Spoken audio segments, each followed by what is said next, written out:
While browsing the internet, I discovered that a technique for sterilising medical establishments is to get a liquid called hypochlorous acid and to just fog it into the rooms. And it's of low risk to humans, but it's just terrible to bacteria and viruses, and it just sanitises places very quickly. So I did some experimentation, and one of the devices said just add salt to the water and it creates the hypochlorous acid and then atomizes it using ultrasonic energy to fog the room. So then I realised that's what these little devices do that I've looked at before, but not this particular one. You see, this is powered by USB, and it's the sort of thing you want to have if there's ever some sort of social apocalypse or breakdown of the electrical grid, because it allows you to convert contaminated water with just a little bit of salt in it into sterile water. It creates chlorine on demand by breaking salt down into its components.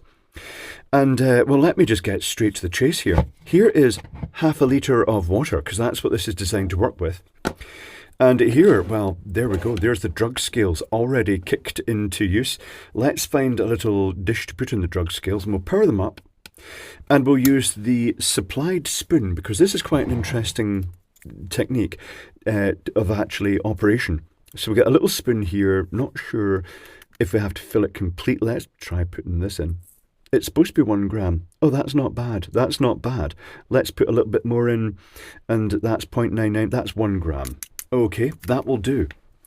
So now we pour that into, I'll put my fingers over the little slots at the side in just case it tries to escape.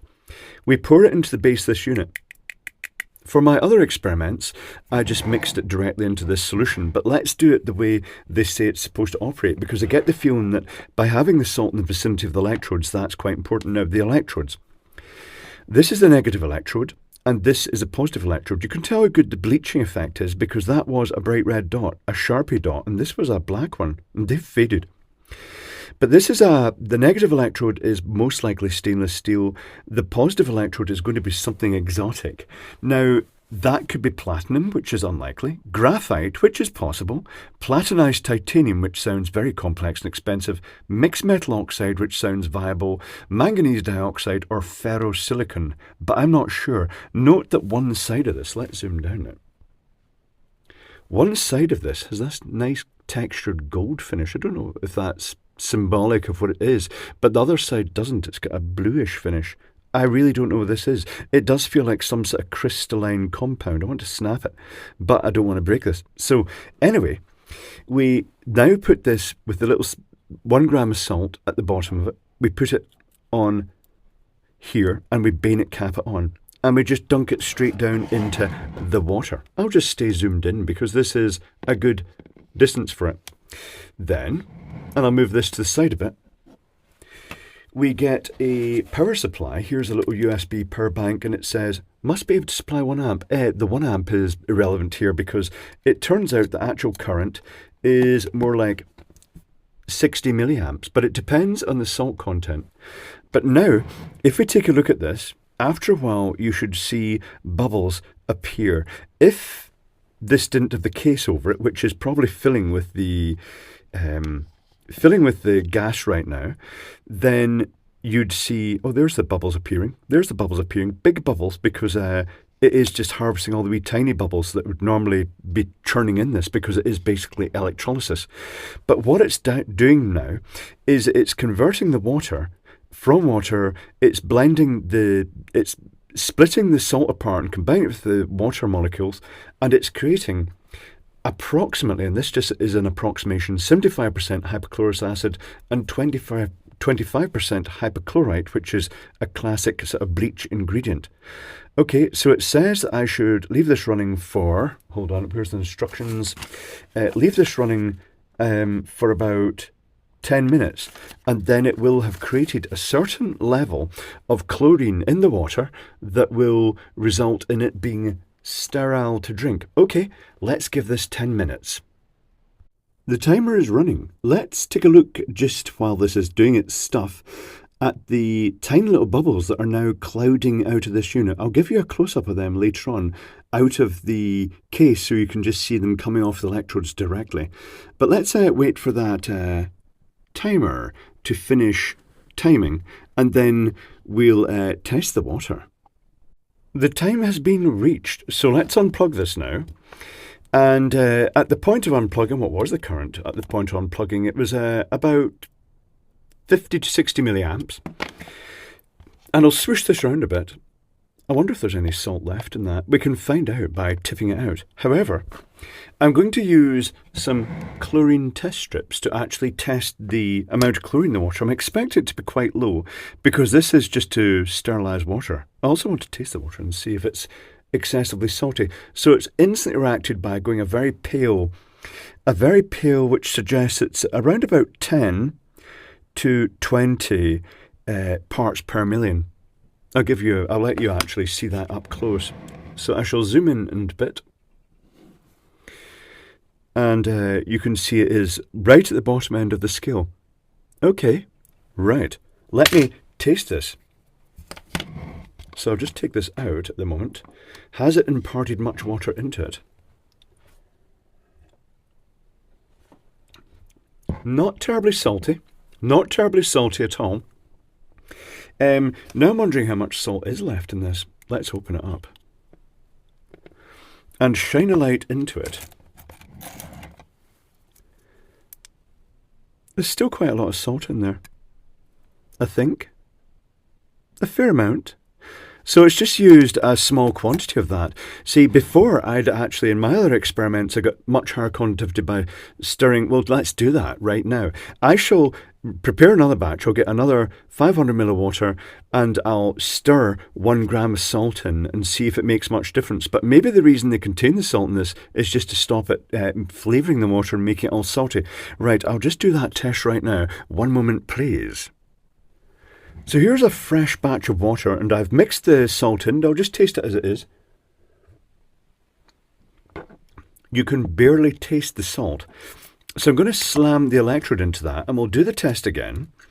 And I'll see if it changes it much. But this time, because electrodes are just bare, we should be able to see it. In fact, I'll give you a close-up of that now.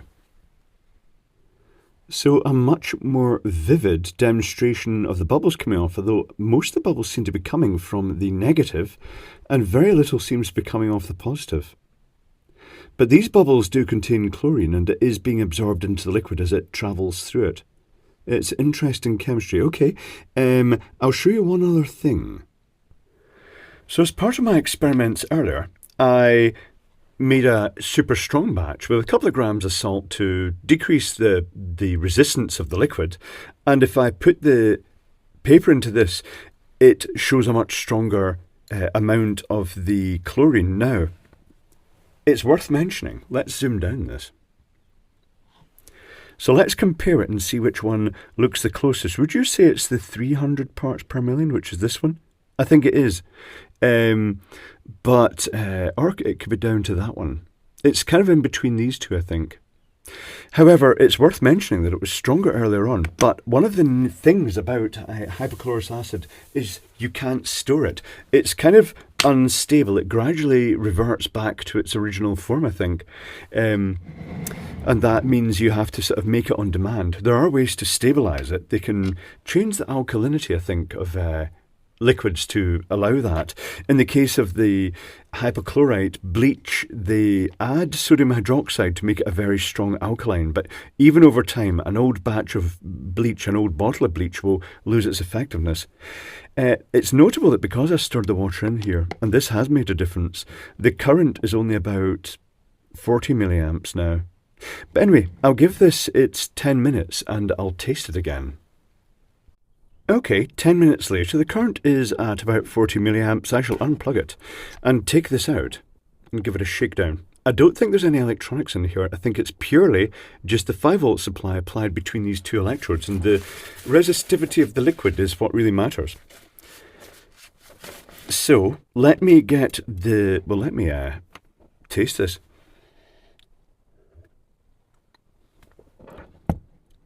Slight chlorine taste and a slight salty taste, but nothing really major. When I put this strip in, it's much less of a change than before. So having the salt in the vicinity in the base unit did have an effect. I would say this is closer in colour change to the 10 parts per million. Although having said that, that is actually it's 10 to 25. But having said that, that is suitable, I believe, for sterilising drinking water. So other things that I did during this experimentation and testing, I tried various quantities of salt in the water. I then experimentally atomised it into the air using an ultrasonic humidifier just to basically sterilise the place. It was odd. It hung in the air for ages as a dense fog. Very strange. But I also determined that the production of chlorine was roughly 3 parts per million per milliamp hour. So you can kind of go with that, go by the sort of milliamp hour scale of your tester if you have one, and it will give you a rough indication of the chlorine content. I went right up to about 500 parts per million in earlier experiments. But that's more or less it. That is what we have. It's this little device. I'll provide links to others. I mean, this one was got a while ago.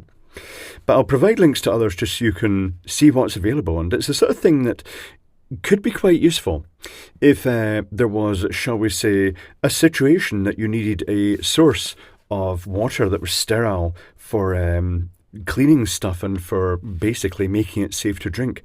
But useful and novel device.